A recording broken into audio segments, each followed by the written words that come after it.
However, my big issue with this is... Hello, welcome back to the AJ Review Show, episode 13. Unlucky 13, but lucky for some, because we have a fantastic film here, a great film, possibly one of the best films of the whole year.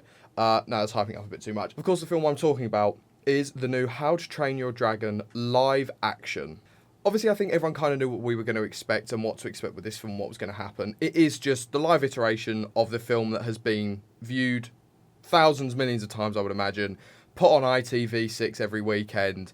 Everyone knows exactly what this film is, but obviously everything going at the moment, how it is, the live action of Lilo and Stitch, Cinderella, Aladdin, the list is actually endless.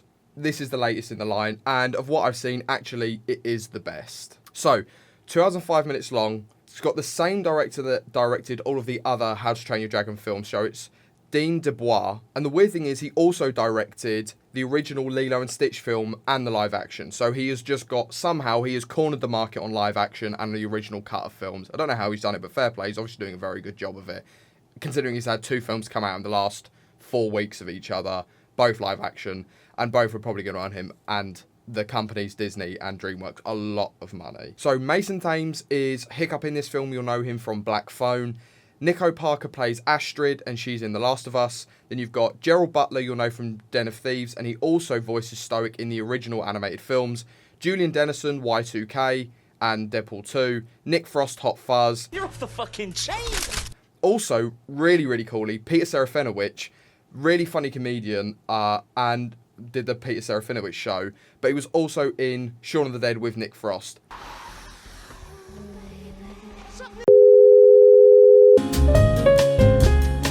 The biggest disappointing thing about his role is he really doesn't say or do anything. He's just quite stoic, which is odd. He just doesn't really say or do anything, and I was really disappointed. I thought you might get like a one-liner from him or something, but it doesn't happen. But obviously, it's not about him. It's all about Hiccup. So, I always say this. I think it's very, very tough to act in a film that is so heavily CGI like this is.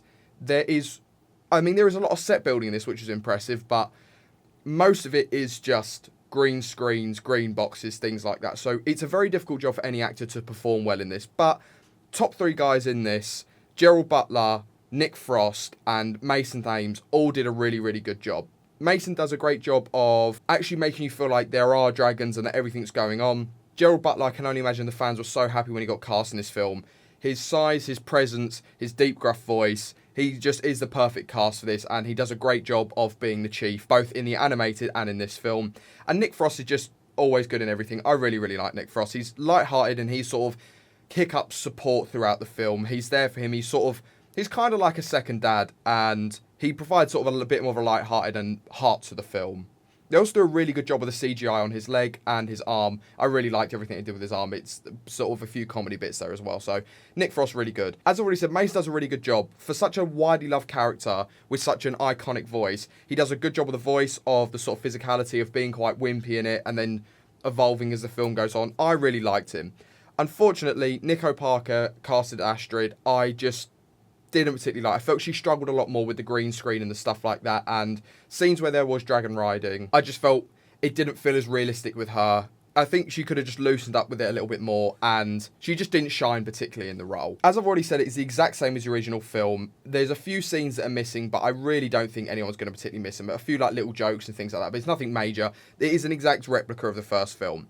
That being said, there is a lot more heart and emotion, and I think it's more enjoyable than the animated one. And that is because, obviously, it's live action. You have realistic-looking dragons and actual people in it. So the heart is amplified in it, and I felt that I was more engaged in the universe because of it, which is a huge benefit and a huge bonus for them doing basically a rehash of an old film, but it kind of brings a new shade, a new level to it. Really good CGI in the film. All the dragons look good, and they've done a really good job of covering all of the shot bases that they have in the original. So a lot of very similar shots, all the sort of famous moments you want, and all of the iconic bits are all the exact same, and they do a really good job of delivering realistic looking dragons throughout. There is one tiny little bit where I thought that dragon looks a bit stupid.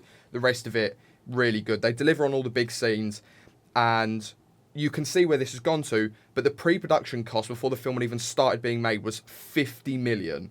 But when you watch the film, you can see like where the locations are, where the money has gone, the CGI budget and things like that. So the graphics are fantastic and really don't let you down at any point in the film at all. I have to say, unfortunately, because of its realism, because of the characters, it is a little bit cringy at points and a little bit hard to watch. So brace yourself for that.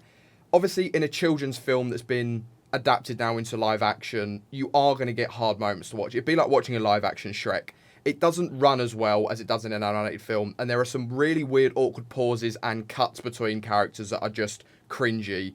There are moments that would only work in an animated film, but obviously they have to have them in for it to be the live action remake. It's just, it does make you sort of recoil a little bit and think, oh god, that wasn't nice, or that line doesn't land as well. But overall, they did a really good job. However, my big issue with this is it is just a rehash of a film that I have already seen. And my problem with it is it's not a new story, and the whole film is just fan service. There's no other reason for them to make this. The story's already been told in a way that everyone loves. It's like the remake of Harry Potter. Everyone already knows the story and everybody loves it. You're only doing it, I'm sorry, but the only reason to do a film like this is for the cash. There's not a new story. They're not exploring it for a new angle. Everything is exactly, almost shot for shot, exactly the same. So it is only just for cash. Despite being a rehash, the acting's solid, the CGI is really good, it's quite emotive, and the soundtrack in it is actually, I would say, probably top 3 soundtracks of any animated film. It's so recognisable, and I think perfectly emanates sort of what it would feel like to ride on a dragon's back or be in a war or a fight with a dragon or something like that. The soundtrack is absolutely fantastic, and that, with the new emotion you get with like the actual characters and seeing them on screen, actually provides some pretty powerful stuff.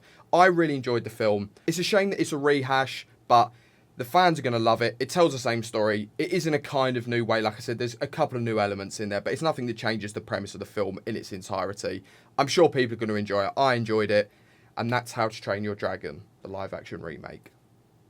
Hi guys, I hope you enjoyed watching that episode. If you could just drop me a subscribe down below, leave a like and a comment, that'd be really helpful. You can now find me on Instagram, TikTok, and Letterboxd, all at AJ Reviews 101, and click to watch this video up here that YouTube recommended. Enjoy.